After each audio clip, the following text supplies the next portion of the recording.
The rain was coming down so hard it felt like the sky was breaking open. Water streamed off the porch roof in heavy sheets splashing onto my shoes as I stood there clutching my twin girls against my chest. Their tiny bodies trembled, their whimpers nearly lost in the roar of the storm. I knocked again harder this time, my knuckles raw and freezing. The porch light flickered above me just enough to catch the moment the door cracked open.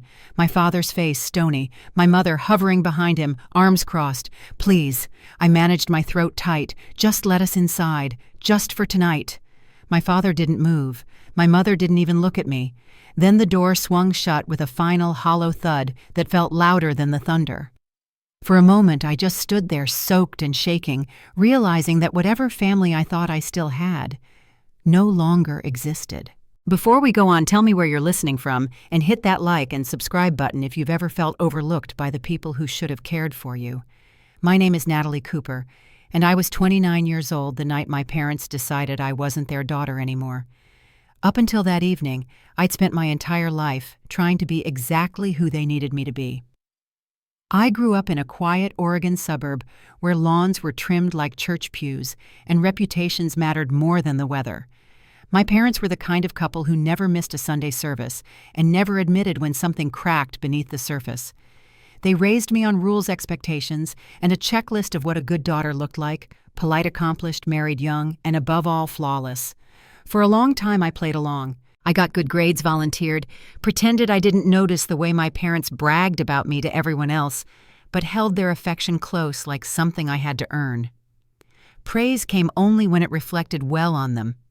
And when things weren't perfect, when I stumbled or struggled, they called it an attitude problem or a phase.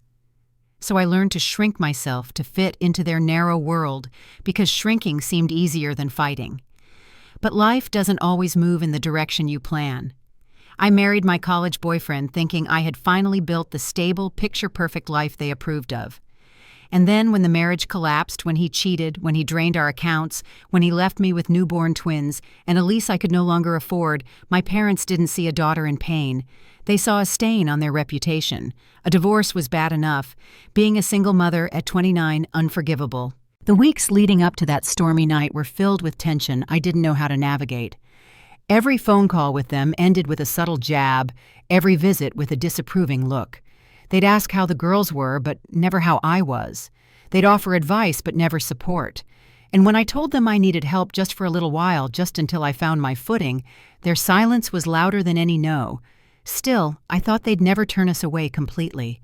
I thought that somewhere beneath the ice there had to be a spark of warmth left, a memory of who I used to be to them. But when I showed up that night in the pouring rain, desperate and exhausted, the truth became painfully clear. I wasn't their priority. I wasn't even their burden. I was their embarrassment. The wind whipped my hair across my face as I tried calling them again after the door slammed, but no one answered. I could see the shadows move behind the curtains, my mother pacing my father's silhouette stiff as a board. They were inside dry and warm, pretending I didn't exist. And in that moment, as the rain soaked through my coat and Isla let out a soft, confused cry, something inside me cracked, not loud, not dramatic, just a quiet fracture I couldn't ignore anymore. Because if my own parents could leave me on a porch in the middle of a storm, what else had I convinced myself to excuse? What other truths had I been too afraid to see? As I stood there drenched and shaking with two fragile lives depending on me, I felt the ground shift. I didn't know it then, but that night wasn't the end of something. It was the beginning. A beginning that would force me to face everything I'd been running from. A beginning that would reveal just how long I'd been overlooked by the people who should have protected me. And a beginning that would lead me somewhere I never expected to. A truth that would reshape my entire life. But that part of the story comes later. I was 8 the day I learned what silence cost. I remember standing at the edge of the backyard while my cousins played tag, their laughter floating through the warm July air.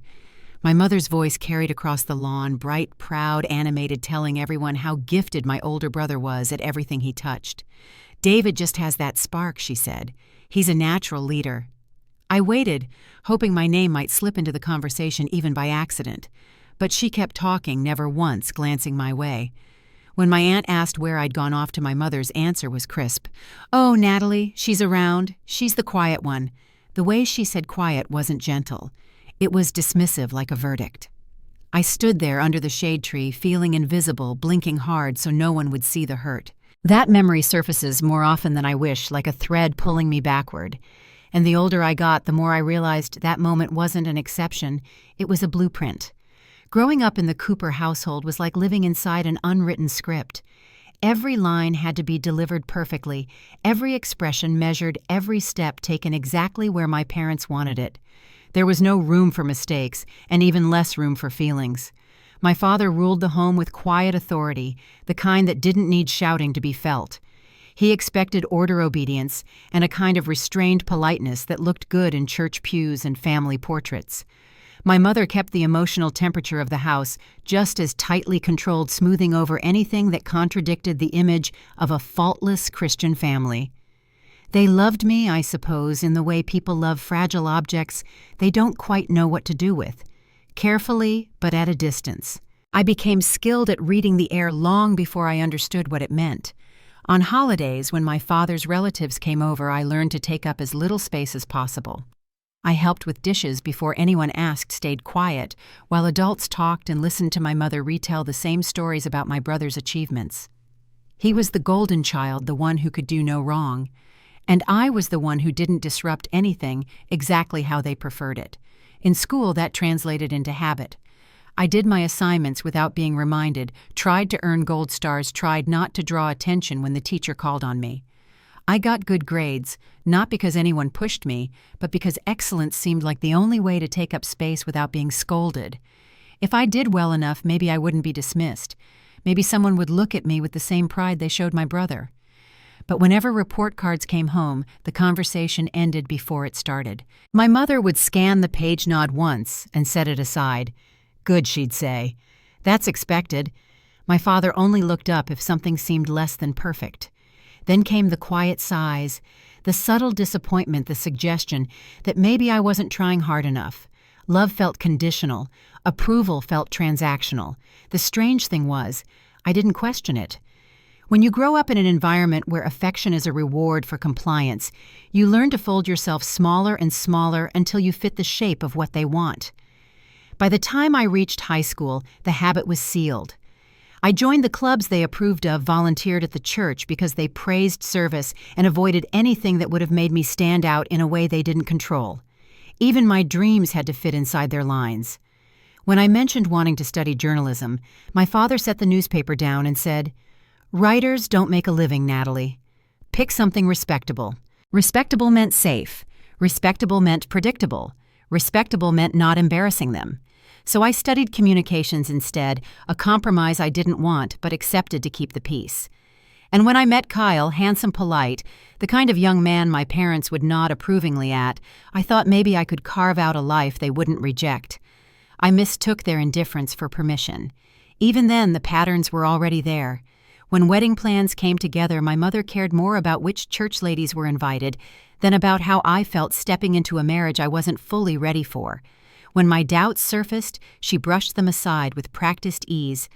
"Cold feet are normal," she'd say. "Don't make a scene." Scenes were forbidden. Discomfort was an inconvenience. Feelings were private, and best kept tucked away where they couldn't disrupt the perfect facade. It took becoming a mother for the first real cracks to appear in my understanding of them. When I told my parents I was pregnant twins, at that they didn't react with joy. My mother's eyebrows lifted a fraction too long. My father asked dryly whether we were financially prepared.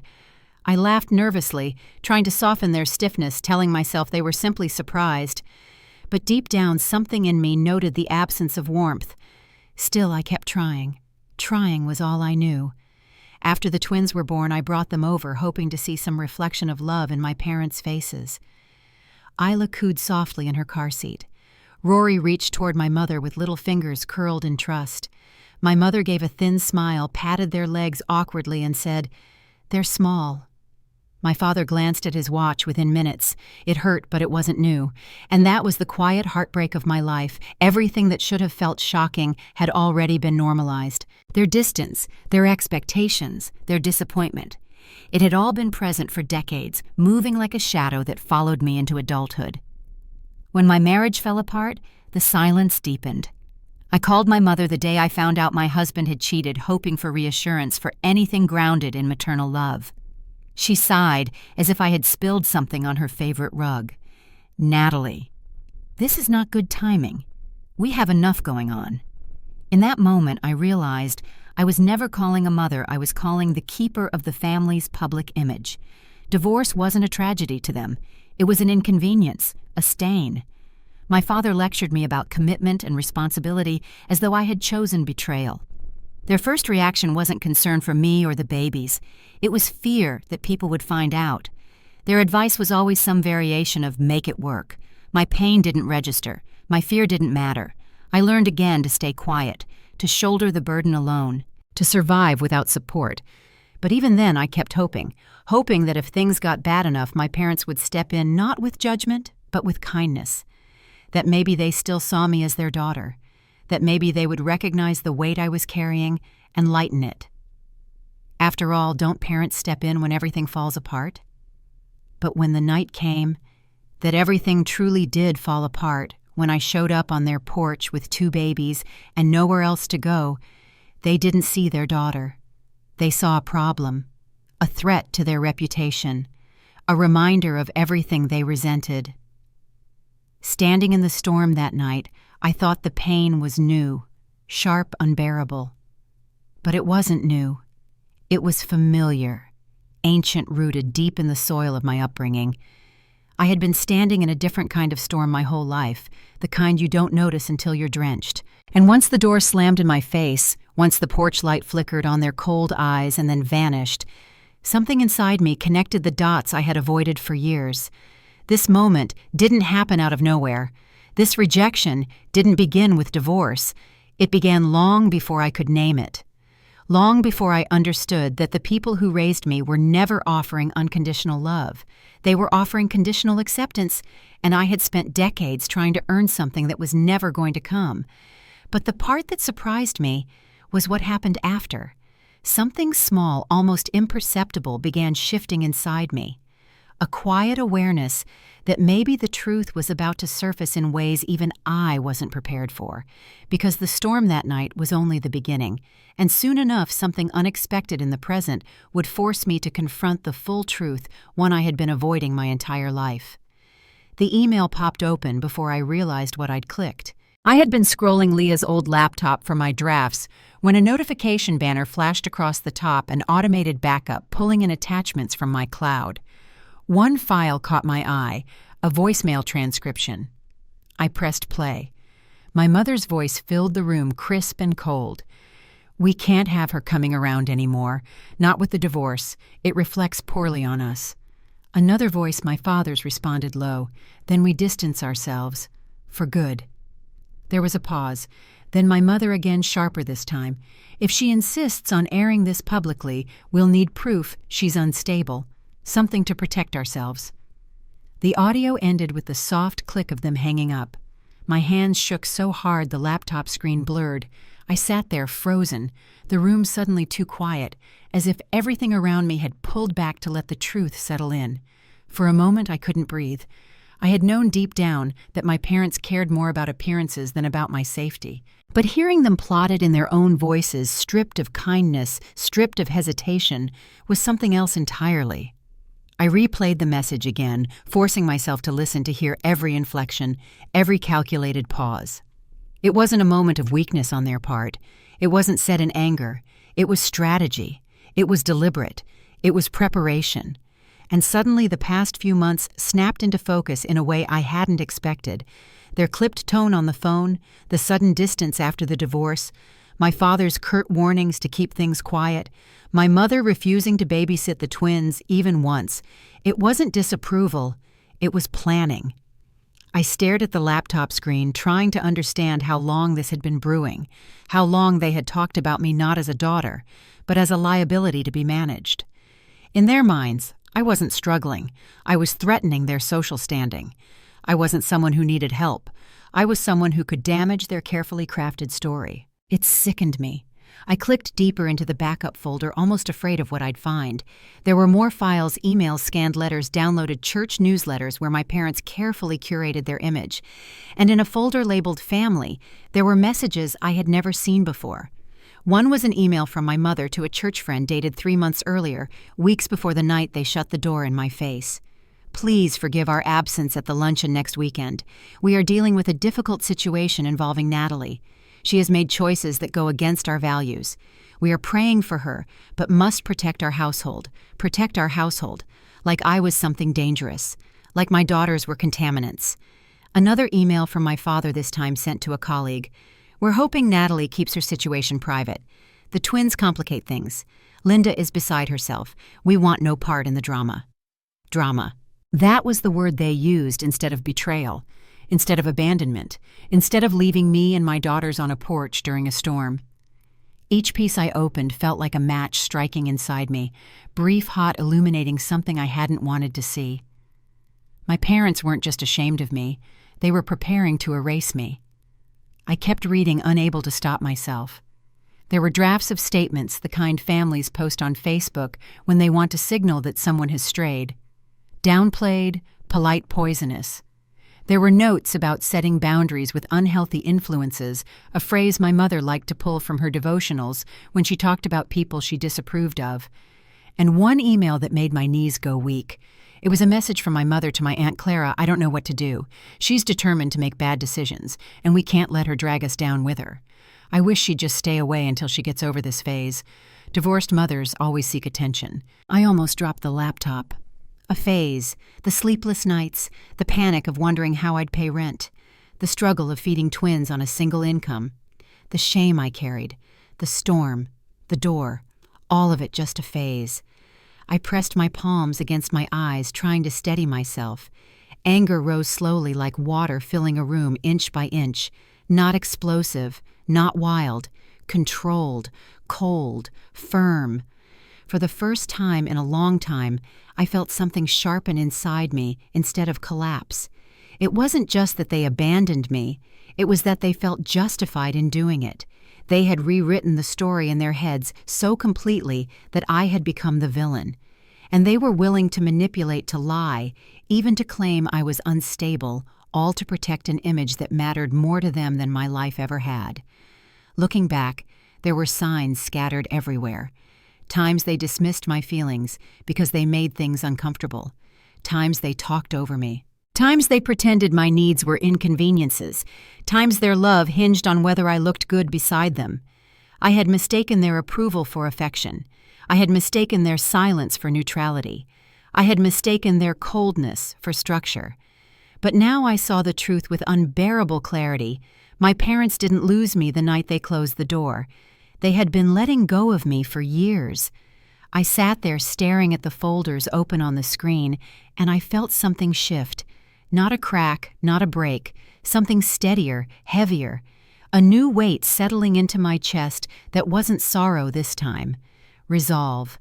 I knew now what I had always sensed. My parents' rejection wasn't caused by my divorce. It was triggered by it. Divorce had simply been the moment I fell out of alignment with the version of me they curated for the world, and in their eyes, that made me expendable. But there was something else in the backup folder, something that widened my breath and made the room feel suddenly bigger. The transcripts of my blog messages, hundreds of them. Women telling me they saw themselves in my story. Survivors reaching out, mothers thanking me for putting words to their pain, people urging me to keep going, keep writing, keep telling the truth. Leah must have saved them intentionally, maybe as encouragement, maybe as a reminder that my voice mattered. They were all there ready to be read again, but this time I saw them differently. It wasn't just a story anymore. It was evidence. It was community. It was proof that my life held value far beyond the narrow walls of the home I grew up in. I closed the laptop slowly and sat back, letting the truth settle in my bones. Everything had led here. The storm, the porch, the blog post, the comments, the writing workshop, the emails, the recordings. This wasn't a breakdown. This was a turning point. I had spent my entire life shrinking to avoid upsetting people who didn't care if I disappeared. But now I had my own voice. Now I had proof. Now I had something worth fighting for. I looked toward the twins sleeping in their crib, tiny, warm, unaware of the storm they had been born into, and in that moment, the decision came to me with quiet certainty. I wasn't going to hide my story. I was going to publish the book. And for the first time in my life, I wasn't afraid of what my parents might do, because now I finally understood who I was dealing with. And I wasn't their frightened daughter anymore. I was someone telling the truth, and the truth was about to come out. The room went silent the moment I pressed play. My phone screen glowed in my palm as my parents' voices spilled into the dining room, cold, clipped, unmistakable. "We can't have her coming around anymore," my mother's voice crackled through the speaker. "It reflects poorly on us." My father's response followed calm and calculating. Then we distanced ourselves. For good. Silverware froze midair. My aunt's hand hovered over her water glass. My mother's face drained of color as the recording continued, each word slicing through the stillness. "If she insists on making this public, we'll need proof she's unstable, something to protect ourselves." My father lunged forward. "Turn that off." But I didn't. Not until every person at the table heard exactly who they were. It didn't start here, but this was where it all finally surfaced. A few hours earlier, I had stood in Leah's tiny living room, the twins napping nearby, staring at the folder of evidence I'd gathered over weeks. The emails, the recordings, the printed copies of messages they thought I'd never see. And the newest addition, the proof that changed everything. Proof I never expected to find. I didn't plan on confronting them in front of relatives, church friends, neighbors, all crammed into my parents' home for one of their carefully curated Sunday dinners. But when my father sent a text that morning, "You are expected to attend," something inside me settled. Not in fear, in resolve. If they wanted an audience, I would give them one. When I walked through the door carrying the diaper bag and holding Isla's carrier in one hand, every head turned. Conversations stopped. My mother's lips tightened as if she tasted something bitter. My father's eyes flicked toward the dining room, a silent command to fall in line. But I didn't sit quietly this time. I didn't shrink. I walked straight to the center of the room and set my folder on the table. My mother hissed under her breath, "Natalie, not now," which told me it was exactly the right moment. I took out my phone, opened the audio file, and pressed play. Now, in the aftermath of that recording echoing through the room, the silence felt like a held breath. My mother was the first to speak. "This is outrageous. This is manipulated. She's twisting things." But her voice shook, and everyone heard it. I slid another piece of evidence across the table, a printed email dated weeks before they locked me out in the storm. My father's email to a colleague. "We're hoping Natalie keeps her situation private. The twins complicate things." A murmur rippled through the room. My aunt reached for the paper with trembling fingers. She read it, exhaled, and whispered, "Mark, Linda, how could you?" My father stood abruptly. "This is a family matter. We will not discuss this in front of guests." I held his gaze. "You stopped treating me like family long before tonight." His jaw clenched, but he didn't deny it. My mother pressed her fingers to her temples. "Natalie, you are humiliating us." That was the moment the twist revealed itself. The moment I realized humiliation was exactly what they feared, the only thing they feared. I pulled out the final envelope. The one I'd found tucked behind the email folder. The one that held a truth I didn't expect. I laid it on the table and opened it. Inside was a letter drafted by my mother, never sent but saved, addressed to our church's board. In it, she claimed I was emotionally unstable, making erratic decisions, and a potential danger to her children, urging the board to intervene if necessary. But worst of all, she claimed she and my father were seeking temporary guardianship of my daughters for their safety. My hands didn't shake when I read it aloud. The room erupted. My aunt gasped. My cousin swore under her breath. A neighbor stood from her chair as if she needed air. One of my mother's friends covered her mouth, tears welling. My mother tried to grab the letter, but I pulled it back. "You were planning to take my children from me." "That's not what—" "It was a draft," my father cut in, his voice tight. "A draft that said I was unfit." I said louder than I meant to. "A draft accusing me of being unstable. A draft meant to justify shutting me out and taking my daughters." My mother tried to speak, but no sound came out. I kept going. You weren't trying to protect them. You were trying to protect yourselves. You thought if you took the twins, you could spin a story. A better one. One where I was the problem. Someone at the table whispered, "My God." My father straightened, trying to regain control. "Natalie, you're overreacting." We were concerned. Concerned? My voice didn't rise, but it cut through the room anyway. "You left me in the rain with 2 5-month-old babies. Concerned people don't do that." My mother shook her head, face pale with fury and fear. "You've always been dramatic." I reached into my bag again and pulled out my phone. "Then, let's hear it from you again." I played the second recording, the one I had taken the morning after they shut the door, a simple conversation I'd forgotten I even saved. My voice asking, "Why wouldn't you let us in?" My mother's voice, icy and unbothered. "We can't be associated with failure." You could hear a pin drop. The entire room turned toward them. My Aunt Clara whispered, "Linda, how could you say that to your own daughter?" My mother stared at the tablecloth. My father looked at the wall. Neither had an answer. And then something I didn't expect happened. Leah arrived. She had texted earlier asking if I needed backup, and I told her where I was. Now she stepped into the doorway, quiet but unflinching. She held a single photo in her hand, the one she took the night she found me on the porch, drenched, terrified, holding both girls close in the pouring rain. She set it on the table. Every eye fell on it. My mother flinched like she'd been burned. My father stepped back.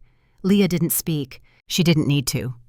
My parents' friends stared at the image. Neighbors shook their heads. My aunt wiped tears from her cheeks. Even those who once defended my parents now shifted away from them, as though the truth had a physical force. The balance in the room changed, tilted, flipped. My mother whispered, "This is unfair." My father murmured, "We were trying to help." No one believed them. I stood picking up the folder, the photo, the evidence. I didn't shout. I didn't insult them. I didn't need to. I simply said, "You did this to yourselves." My mother reached out a trembling hand. "Natalie, please don't go like this." For the first time in my life, I didn't feel the pull to comfort her, to soothe, to explain, to earn their approval.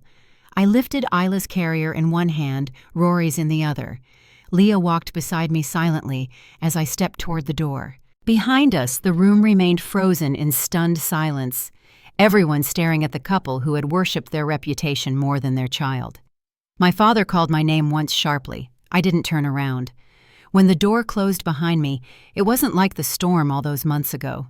No rain, no darkness, just clean air and the sound of my own steady breath. For the first time, I wasn't the one standing outside. They were, and they had no one to blame but themselves. When the door closed behind me, the quiet was almost startling. No accusations, no scrambling voices, no eyes tracking my every move, just the soft rhythm of my own footsteps on the walkway and the cool evening air brushing against my face. I could still feel the heat of the confrontation behind me, but it no longer clung to my skin. For the first time in months, maybe years, I drew in a deep breath that didn't feel borrowed or apologetic. Leah walked beside me, steady and silent, and the twins stirred softly in their carriers, as though sensing the shift inside me. Something had been ripped open in that dining room, but something else had settled firm and calm in its place. What came next didn't happen all at once, but the moment I stepped off that porch, the rest of my life began to take shape. Back at Leah's apartment, the lights were low, and the air smelled faintly of chamomile from an old mug left on the counter. I laid the girls down in their crib and stood watching them, their small chests rising and falling in the gentle rhythm of sleep. The chaos of the confrontation faded into something quieter, like background noise from another world. Standing there, I realized that I had been so busy surviving my parents' abandonment that I hadn't allowed myself to imagine what rebuilding could look like.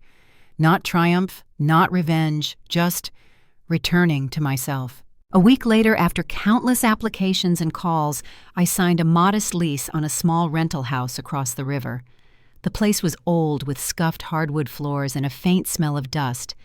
But the first time I walked through the door, the sunlight spilled across the living room in soft stripes, and something inside me recognized it as a beginning. Leah showed up with a toolbox and coffee, announcing, "Every kingdom starts with one room."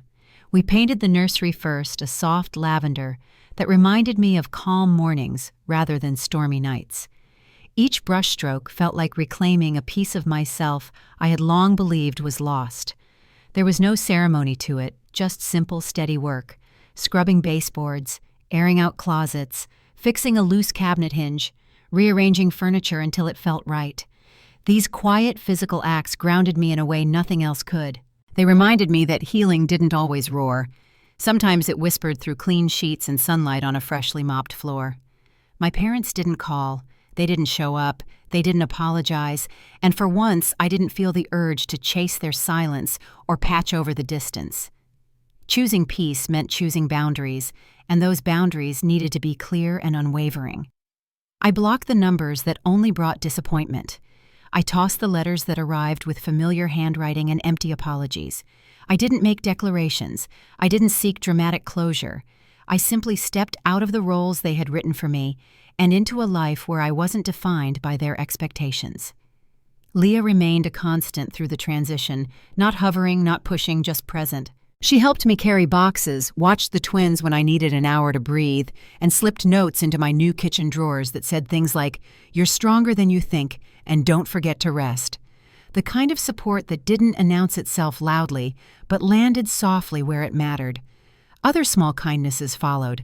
A neighbor dropped off hand-me-down baby clothes without asking for anything in return.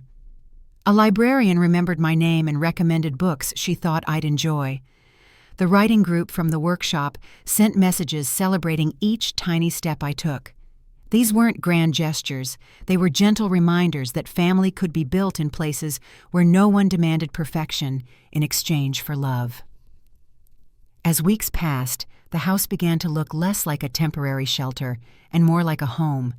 I set up a small writing desk near the window where the light was best in the mornings. On those quiet early hours when the twins napped and the world felt soft, I wrote not to prove anything to my parents, not to justify my choices, but because telling my story still felt like breathing. It reminded me of the woman I'd been before fear took over, before I thought silence was safety. When the book finally went to print, I didn't think about my parents' anger or the community whispers. I thought of the women who wrote to me saying they saw themselves in the rain that night. I thought of the girl I once was standing invisible under a summer tree, waiting for someone to acknowledge her hurt. I thought of Isla and Rory, who I wanted to grow up in a world where truth wasn't punished, but honored.